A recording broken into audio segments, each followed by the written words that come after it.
មើលពេលអ៊ុតសក់ឬកាត់សក់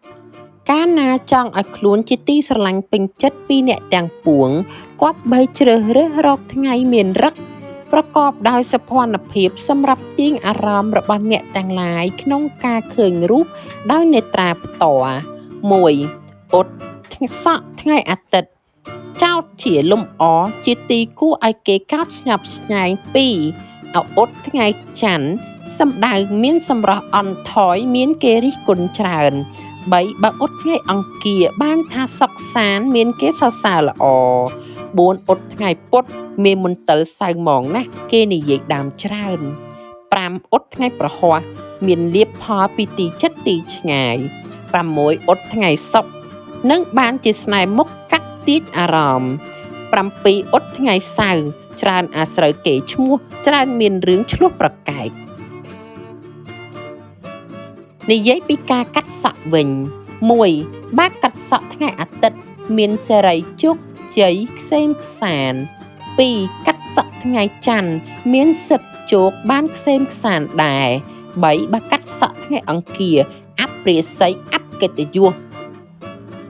សារៈលោភៈធន 4. កាត់សក់ថ្ងៃពុធអបលក្ខវង្សភៈមានមង្គល 5. កាត់សក់ថ្ងៃប្រហ័សទេវតាតាមជួយថែរក្សាជួយទំនុកបំរុង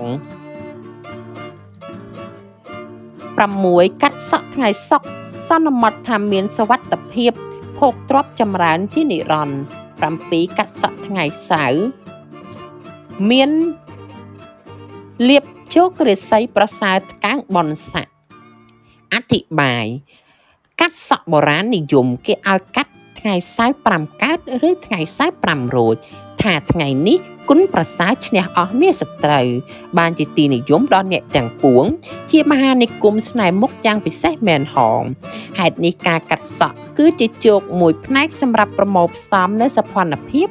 និងការរំលោះទៅសោភ័ណរឹកបានផងសេរីសួស្តីក៏បានផងកាលណាអ្នកកាត់ឬអ៊ុតសក់សមហេតុសមផលបានសោភ័ណសេរីសួស្តីក៏ដូច្នោះដែរបើធ្វើបានដោយបរិបូរណ៍តាមការដែលរៀបរាប់និងទទួលលទ្ធផលជាទីរីករាយសប្បាយរួមក្រុមគ្រួសារកើតសោមនស្សមនុស្សស្វែងរកផលប្រយោជន៍បានប្រកបសមប្រាថ្នាការបអ៊ុតឬកាត់សក់ខុសទំនងហេតុផលបានតែសេចក្តីក្រវក់ក្រវាយស្ទាក់ស្ទើរចិត្តជាប់និមន្តលជាដើម